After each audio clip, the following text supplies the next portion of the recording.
2020 May 31. Daily Bread Passage. Zechariah chapter 14 verse 1 to 21. Key verse. Verse 9. Title: The Lord will be king over the earth. Bible passage. A day of the Lord is coming, Jerusalem, when your possessions will be plundered and divided up within your very walls. I will gather all the nations to Jerusalem to fight against it, the city will be captured, the houses ransacked, and the women raped. Half of the city will go into exile, but the rest of the people will not be taken from the city.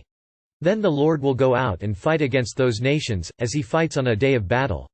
On that day his feet will stand on the Mount of Olives, east of Jerusalem, and the Mount of Olives will be split in two from east to west, forming a great valley, with half of the mountain moving north and half moving south. You will flee by my mountain valley, for it will extend to Azal. You will flee as you fled from the earthquake in the days of Uzziah king of Judah. Then the Lord my God will come, and all the holy ones with him. On that day there will be neither sunlight nor cold, frosty darkness. It will be a unique day, a day known only to the Lord, with no distinction between day and night. When evening comes, there will be light. On that day living water will flow out from Jerusalem, half of it east to the Dead Sea and half of it west to the Mediterranean Sea, in summer and in winter. The Lord will be king over the whole earth. On that day there will be one Lord, and his name the only name. The whole land, from Geba to Rimmon, south of Jerusalem, will become like the Arabah. But Jerusalem will be raised up high from the Benjamin gate to the site of the first gate, to the corner gate, and from the tower of Hananel to the royal winepresses, and will remain in its place.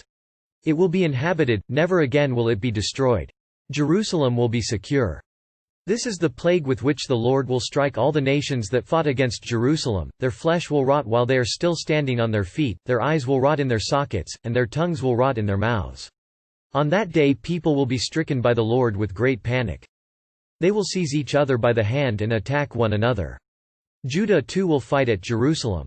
The wealth of all the surrounding nations will be collected, great quantities of gold and silver and clothing. A similar plague will strike the horses and mules, the camels and donkeys, and all the animals in those camps. Then the survivors from all the nations that have attacked Jerusalem will go up year after year to worship the King, the Lord Almighty, and to celebrate the Festival of Tabernacles. If any of the peoples of the earth do not go up to Jerusalem to worship the King, the Lord Almighty, they will have no rain. If the Egyptian people do not go up and take part, they will have no rain. The Lord will bring on them the plague he inflicts on the nations that do not go up to celebrate the Festival of Tabernacles. This will be the punishment of Egypt and the punishment of all the nations that do not go up to celebrate the Festival of Tabernacles. On that day holy to the Lord will be inscribed on the bells of the horses, and the cooking pots in the Lord's house will be like the sacred bowls in front of the altar.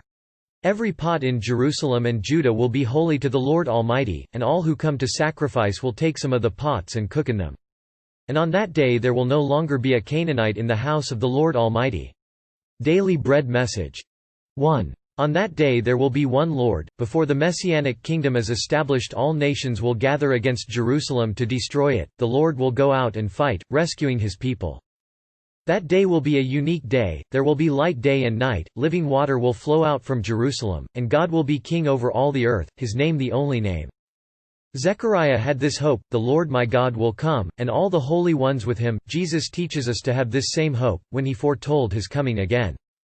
2. All nations will go up to worship the King. The world on that day will be different. All the nations of the world will go up to worship the King, the Lord Almighty.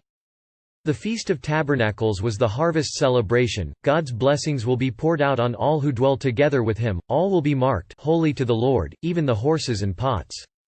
We will be secure. Prayer. Father, thank you for showing us that day. Help me live with hope in your coming kingdom. One word. Worship our King Jesus.